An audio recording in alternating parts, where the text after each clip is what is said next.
Estamos continuando con la serie que le hemos puesto, a la que le hemos puesto por nombre Dios. La enseñanza del día de hoy le hemos puesto por nombre al Dios no conocido. Tenía la idea de ponerle un título diferente, pero esta frase que está en la Biblia, ahorita la vamos a leer, me llamó mucho la atención. Al Dios no conocido. Las personas, por lo general, y esto ocurre desde la antigüedad, las personas están siempre en una constante investigación de quién es Dios. Es más, las personas se preguntan cómo es Dios. Este es un debate que ha ocurrido durante toda la historia, a través de las generaciones y de las etapas de la historia de la vida, en donde algunas personas han dicho algunas características que creen que es de lo que podría ser Dios, y de ahí probablemente también es donde ha surgido la idolatría, y algunas personas han decidido adorar algunas situaciones, fuerzas de la naturaleza o personas o imágenes, buscando en su corazón, buscando en su interior averiguar quién es Dios y cómo es Dios. Bueno, algo interesante que le ocurrió en particular a Pablo, el de la Biblia, en Hechos capítulo 17, precisamente nos da un ejemplo de esta intención que tiene el ser humano de querer conocer y averiguar quién es Dios. El texto está ubicado a partir del versículo 16, capítulo 17, y del versículo 16 en adelante. Pablo está en uno de sus viajes misioneros, y en esta ocasión, particularmente en este momento, está en el pueblo conocido como Atenas. Atenas en aquel entonces era una ciudad que tenía una concentración muy fuerte de arte, literatura y filosofía. Es más, ustedes podrán haber escuchado que en Grecia es muy fuerte la mitología. Hay una mitología que habla acerca de unos dioses en particular. Bueno, era en este pueblo, en esta ciudad en donde se podía ver esto. Pablo estaba asustado y estaba preocupado por la cantidad de dioses y cómo el pueblo, cómo las personas que vivían ahí se habían volcado a la idolatría y adoraban no sé cuántos dioses, pero era constante la idolatría que tenían. Así que en el versículo 17 dice de la siguiente forma. Bueno, desde el 16 dice: mientras Pablo los esperaba en Atenas, le dolió en el alma ver que la ciudad estaba llena de ídolos. Así que discutía en la sinagoga con los judíos y con los griegos que adoraban a Dios a diario, y a diario hablaba en la plaza con los que se encontraban por allí. Algunos filósofos, epicúreos y estoicos, estos son corrientes filosóficas de aquel entonces, entablaron conversación con él. Unos decían: ¿qué querrá decir este charlatán? Otros comentaban: parece que es un predicador de dioses extranjeros. Decían esto porque Pablo les anunciaba las buenas nuevas de Jesús y de la resurrección. Entonces se lo llevaron a una reunión del Areópago. Eso era la aerolínea de aquel entonces. Dicen que tenía boletos. No. Areópago era el consejo de personas inteligentes o pensadores de aquel entonces de la ciudad de Atenas. De hecho, la palabra quiere significar el nombre del dios de la guerra, o significa en aquel entonces el dios de la guerra para las personas de aquella ciudad. Entonces se reunían en un lugar que aparentemente era una colina, y ahí se sentaba el consejo del pueblo a discutir temas de importancia para la ciudad. A Pablo, dice en el texto, dice que a Pablo lo llevaron a una reunión de estas. Vamos a seguir leyendo el versículo, 19 dice: entonces lo llevaron a una reunión del Areópago. ¿Se puede saber qué nueva enseñanza es esta que usted presenta? Le preguntaron. Versículo 20 dice: ¿por qué viene usted con ideas que nos suenan extrañas y queremos saber qué significan? es que todos los atenienses y los extranjeros que vivían ahí se pasaban el tiempo sin hacer otra cosa más que escuchar y comentar las últimas novedades. Lo que ocurrió ahí, a partir de ahí, fue muy interesante.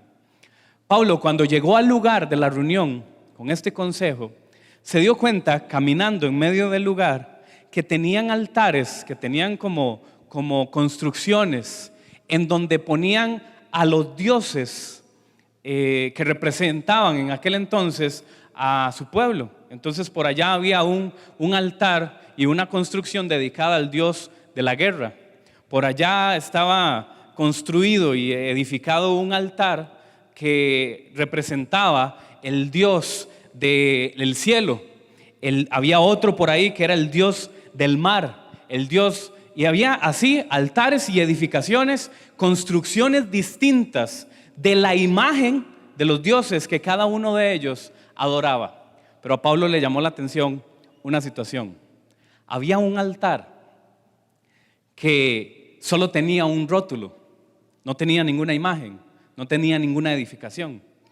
Y la imagen y el título de la edificación de aquel altar decía: al Dios no conocido. Se estaba refiriendo, el pueblo de aquel entonces en esta ciudad, se estaba refiriendo a aquel Dios que tal vez se había quedado por fuera de todos los demás dioses que tenían. A ese nivel llegaba la idolatría del pueblo.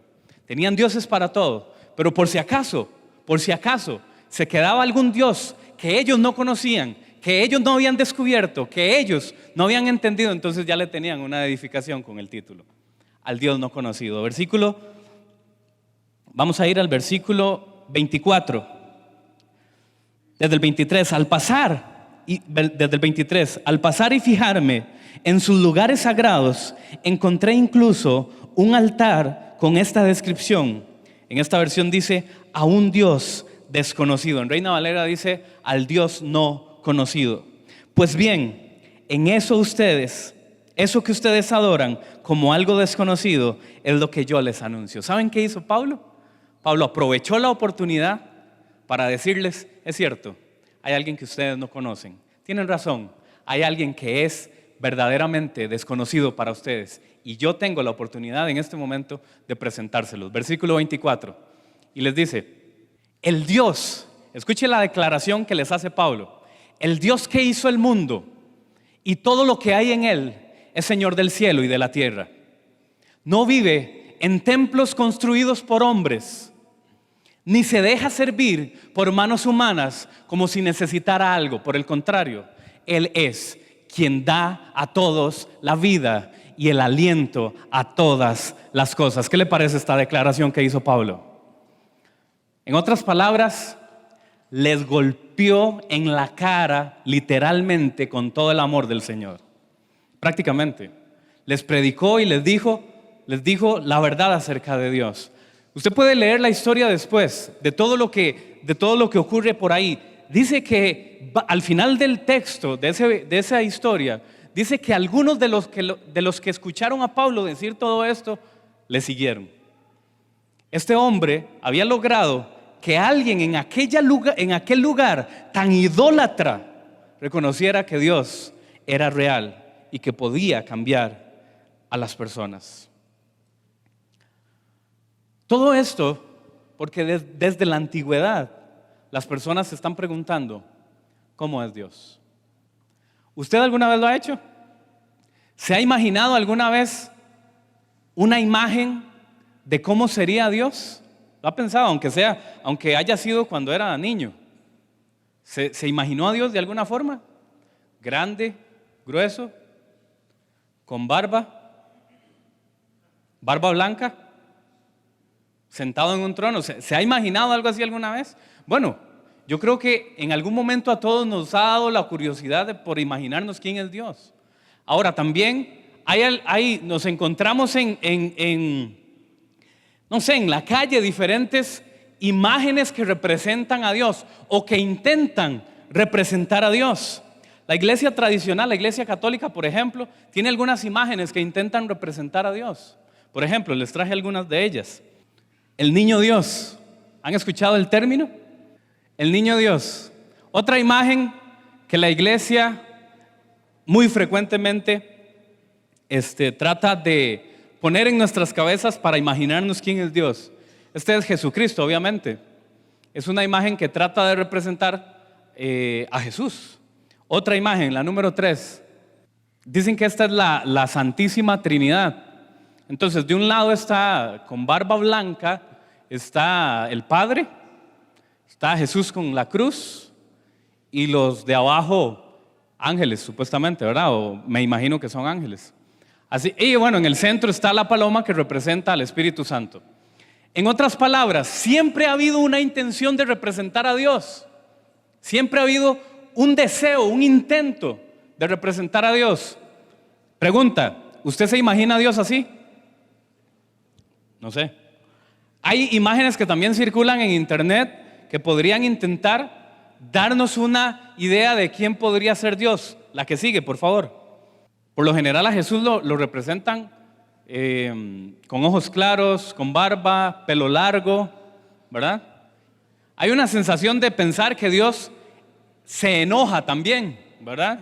Que Él está en un trono, ¿verdad? Aunque eso es bíblico, obviamente, pero da la sensación de que Dios está en un trono y que desde ahí castiga a todo mundo y que desde ahí envía, no sé, algunos castigos a las personas que se portan mal, etcétera. Todo eso es como parte de lo que se ha hecho creer que es Dios. Y lo que les decía de la ciencia ficción y lo que las películas nos han hecho creer. Por ejemplo, la siguiente imagen. ¿De cuál película es esa? ¿Se acuerdan? Es una imagen característica de Jesús, ¿verdad? Hay un deseo en la humanidad de conocer a Dios. Básicamente eso era lo que quería representar. Recordarles a todos que el ser humano está intentando buscar respuestas acerca de quién es Dios. Y entonces la gente se pregunta, ¿cómo es Dios? Usted y yo debemos tener claro lo siguiente. A Dios usted y yo no lo podemos representar con nada. Tampoco lo podemos comparar con nada, ni con nadie. Aunque, vamos a ver, existen distintos métodos de aprendizaje. Todos parten de un conocimiento previo que se adquiere o que una persona adquiere. Y entonces a partir de ese conocimiento previo se desarrolla una información que podría convertirse en aprendizaje para las personas. Por ejemplo, les quiero poner un ejemplo de esto. Usted y yo solamente podríamos aprender a sumar y a multiplicar si tenemos el conocimiento previo de lo que significan los números. Si no, antes de eso no lo podríamos hacer. Las palabras es otro ejemplo. Podríamos formar palabras o frases, oraciones y texto adicional solamente cuando entendamos lo que es las letras, lo que son las letras. Si no, antes de eso no lo podríamos hacer. Quisiéramos que al explicar a Dios fuera similar. Quisiéramos que al entender a Dios fuera parecido. Que entonces tengamos en nuestra cabeza alguna idea de cómo es Dios y de qué es Dios o quién es Dios para partiendo de ahí entonces establecer en cada uno de nosotros una idea de cómo es Él. Eso no lo podemos hacer así, porque a Dios no lo podemos comparar con nada ni con nadie que usted y yo conozcamos. Hay un episodio que le pasó al profeta Ezequiel en el capítulo 1 del libro de Ezequiel. Él tuvo una visión en donde parece se encontró frente a la gloria de Dios. Y entonces Ezequiel, siendo un ser humano como cualquier otro, se dio cuenta que ante la grandeza de Dios, que ante la gloria de Dios, algunas cosas no tenían sentido. Pero entonces, en aquel entonces, utilizó palabras. Todo el capítulo 1 es la historia de esta visión que tuvo Ezequiel. Pero algo que nos llama la atención del capítulo es que él tenía que comparar algunas de las cosas que veía con algo que él ya había aprendido en algún momento. Desde el versículo 1 dice de la siguiente forma: el día En el día quinto del mes 4 del año 30, mientras me encontraba entre los deportados a la orilla del río Quebar, los cielos se me abrieron y recibí visiones de Dios. Habían pasado 5 años y 5 meses desde que el rey Joaquín fue deportado. En este templo, mientras Ezequiel, hijo de Buzi, estaba a las orillas del río Quebar, en la tierra de los caldeos, el Señor le dirigió la palabra y su mano se posó sobre él. Escuchen lo que dice el versículo 4. De pronto me fijé, a partir de ahí está viendo algo Ezequiel. De pronto me fijé y vi que del norte venía un viento huracanado y una nube inmensa rodeada de un fuego fulgurante y de un gran resplandor. En medio del fuego se veía, dice, algo semejante a un metal refulgente. Versículo 5, también en medio del fuego vi algo parecido, es decir, él no estaba seguro de lo que estaba viendo, pero dice, vi algo parecido a 4 seres vivientes, cada uno de los cuales tenía 4 caras, 4 alas, sus piernas eran rectas y sus pies parecían pezuñas de ternero y brillaban como bronce bruñido. Imagínense lo que este hombre está viendo, ¿verdad? Era algo que no tenía sentido, era algo que no tenía lógica en su cabeza, que no parecía concordar con todo aquello que él había visto en algún momento. Dice toda la descripción, en todo el versículo dice que vio alas, vio seres vivientes, volaban y hablaban y hacían, ¿verdad? Parecían toros, etc. Él hace toda la explicación. Al finalizar el versículo, vamos a brincar al versículo 26. Se da cuenta de lo que está viendo es la gloria de Dios. Escuche esto, versículo 26.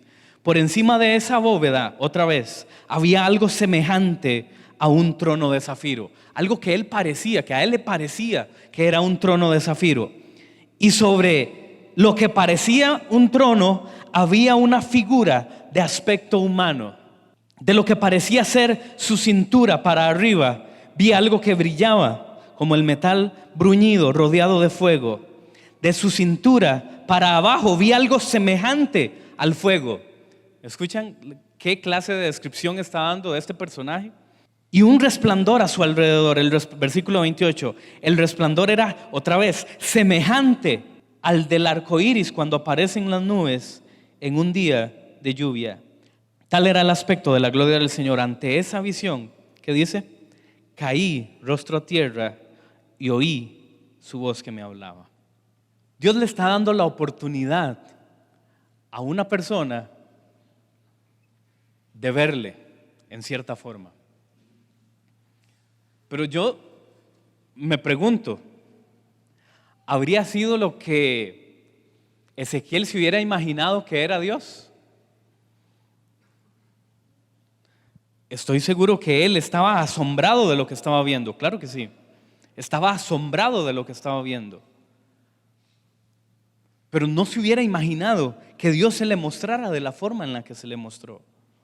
Tenemos que recordar lo siguiente, la Biblia dice en Génesis que fuimos creados a imagen y semejanza de Dios. Pero una cosa es que hayamos sido creados a imagen y semejanza de Dios, y otra es creer o pensar que Dios es como un humano. Porque no podríamos no podríamos jamás imaginar que Dios solamente tiene la apariencia o solamente es como un ser humano. Porque entonces, ¿dónde quedaría todo lo grandioso y poderoso que es Dios? Job, capítulo 11 y versículo 7 dice: puedes adentrarte en los misterios, hay otras versiones que dicen secretos. Puedes adentrarte en los secretos de Dios y alcanzar la perfección del poderoso. Son más altos que los cielos. Está hablando de los secretos de Dios, de los misterios de Dios. Son más altos que los cielos. ¿Qué vas a hacer? Son más profundos que el sepulcro. Otras versiones dicen Seol. ¿Qué vas a hacer? Son más extensos que la tierra. Son más anchos que todo el mar. Yo estoy diciéndole todo esto para que usted y yo tengamos claro que no tenemos forma de cómo explicar a Dios, de cómo pensar que Dios es de alguna forma.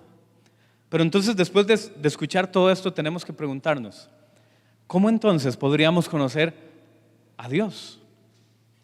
¿De qué forma y de qué manera? Porque entonces, ya entendiendo que no tenemos manera de compararlo con nada, de que no tenemos forma de hacerlo semejante a algo que usted y yo creamos que existe, ¿cómo lo conocemos? La respuesta está en Lucas capítulo 10 y versículo 22. Mi Padre me ha entregado, está hablando Jesús y dice, mi Padre me ha entregado todas las cosas. Nadie sabe quién es el Hijo sino el Padre, y nadie sabe quién es el Padre sino el Hijo.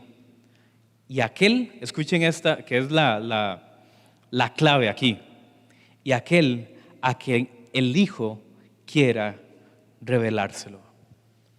¿Sabe qué quiere decir esto? Que deberíamos de reformular la pregunta entonces. Podríamos preguntarnos, ¿cómo es Dios? La pregunta correcta debe plantearse de la siguiente forma: ¿qué ha decidido Dios revelar de sí mismo? Al replantear la pregunta, entonces usted y yo tenemos una oportunidad para conocerle. No podemos responder cómo es Dios en su totalidad. No podemos comparar a Dios con algo para que sea correcto en su totalidad. Pero entonces sí podemos preguntarnos lo siguiente: ¿qué ha decidido Dios o qué ha permitido Dios que nosotros le podamos conocer de Él? Y ahora sí, a partir de ahí se desprende una lista impresionante de todo lo que Dios podría hacer. Por ejemplo, le voy a dar unos ejemplos. Ya estamos terminando. Por ejemplo, número 1, Dios es misericordioso. Salmos 103, versículo 8. Este lo vamos a leer en Reina Valera. Misericordioso y clemente es Jehová, lento para la ira y grande en misericordia. Versículo 9, no contenderá para siempre, ni para siempre guardará el enojo. A veces usted y yo podríamos hacer algunas cosas que podrían hacernos pensar que Dios mejor nos dejó, mejor se fue o se enojó. Versículo 10 dice, no ha hecho con nosotros conforme a nuestras iniquidades. Aquí hay una clave impresionante. El Dios que usted y yo adoramos nos conoce de tal forma que podemos asegurar que Él nos creó, que Él nos formó. Y entonces Él sabe que no somos perfectos. Él no demanda de usted y de mí que no fallemos, que seamos perfectos completamente, porque Él nos conoce.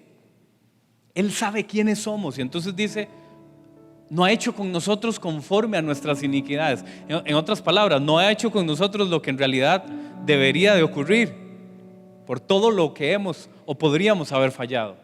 Ni nos ha pagado conforme a nuestros pecados.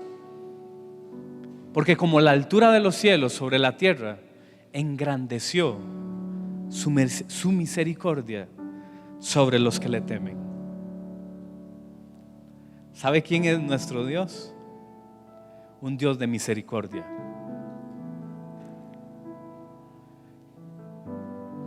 Que pide que usted y yo reconozcamos que tenemos faltas, que nos podríamos equivocar, y que como entonces usted y yo somos conscientes que nos podemos equivocar, podemos ir a Él confiadamente, porque su misericordia, dice la palabra de Dios, se renueva todos los días.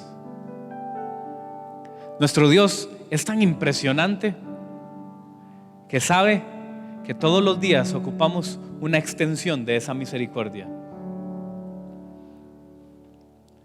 Número 2, nuestro Dios es bondadoso. Salmo 31, 19. Cuán grande es tu bondad, la que atesoras para los que te temen y que a la vista de la gente derrama sobre los que en ti se refugian. Nuestro Dios es bondadoso. ¿Sabe qué quiere decir eso? Que no existe maldad en Él, que Él es bueno. Quiere decir que cada vez que usted y yo nos acerquemos a Él, que cada vez que usted y yo vayamos a Él, Él nos va a recibir. No importa lo que usted y yo creamos que hemos hecho, nuestro Dios es bueno. Y número 3, para cerrar el día de hoy, nuestro Dios es amor. Primera de Juan capítulo 4 y versículo 16. Y nosotros hemos llegado a saber y creer que Dios nos ama. Dios es amor. El que permanece en amor permanece en Dios y Dios en Él. El amor de Dios es un amor sacrificial, es decir, que es capaz de entregarlo todo para que usted y yo nos demos cuenta de lo que Él siente por nosotros, de lo que Él es para nosotros. Al final, lo que yo quiero que usted sepa este día es que no importa cómo nos imaginemos a Dios o cómo creamos que es Dios, Él es más bueno y más grande de lo que usted y yo podemos imaginar. Y que cada vez que usted y yo levantamos nuestras manos, cada vez que usted y yo abrimos la boca para referirnos a Él, para hablar con Él, es alguien que no nos va a despreciar, sino que por el contrario, siempre nos va a aceptar. ¿Cuántos pueden dar gracias a Dios por su amor y su presencia en medio nuestro? ¿Alguien lo puede hacer? ¿Le puede dar un fuerte aplauso al Señor?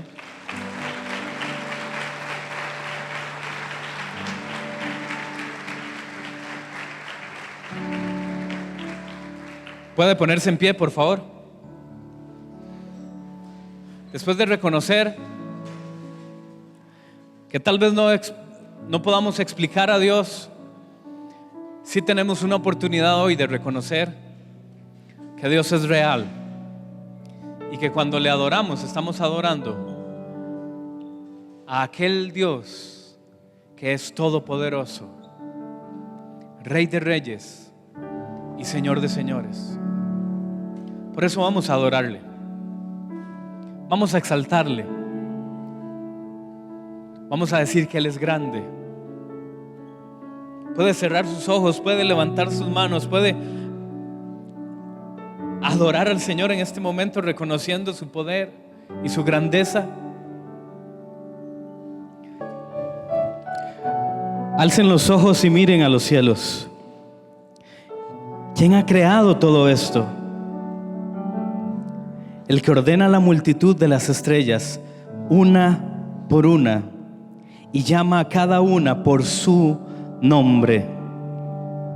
Es tan grande su poder y tan poderosa su fuerza que no falta ninguna de ellas.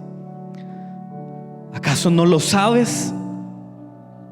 ¿No te has enterado? El Señor es el Dios eterno, creador de los confines de la tierra. No se cansa ni se fatiga, y su inteligencia es insondable. Él fortalece al cansado y acrecienta las fuerzas del débil. Escuche esto: aún los jóvenes se cansan y se fatigan, y los muchachos tropiezan y caen. Pero escuche esto: los que confían en el Señor. ¿Hay alguien que confía en el Señor en este lugar? ¿Hay alguien aquí así? Dice entonces: los que confían en el Señor renovarán sus fuerzas, volarán como las águilas, correrán y no se fatigarán, caminarán y no se cansarán. ¿Cuántos pueden dar gloria a Dios por su palabra? ¡Vamos!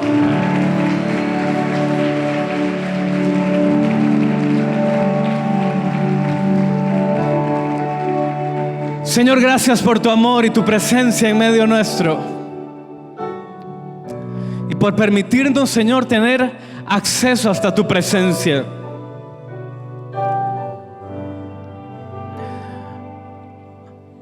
Tal vez no sepamos responder cómo eres tú,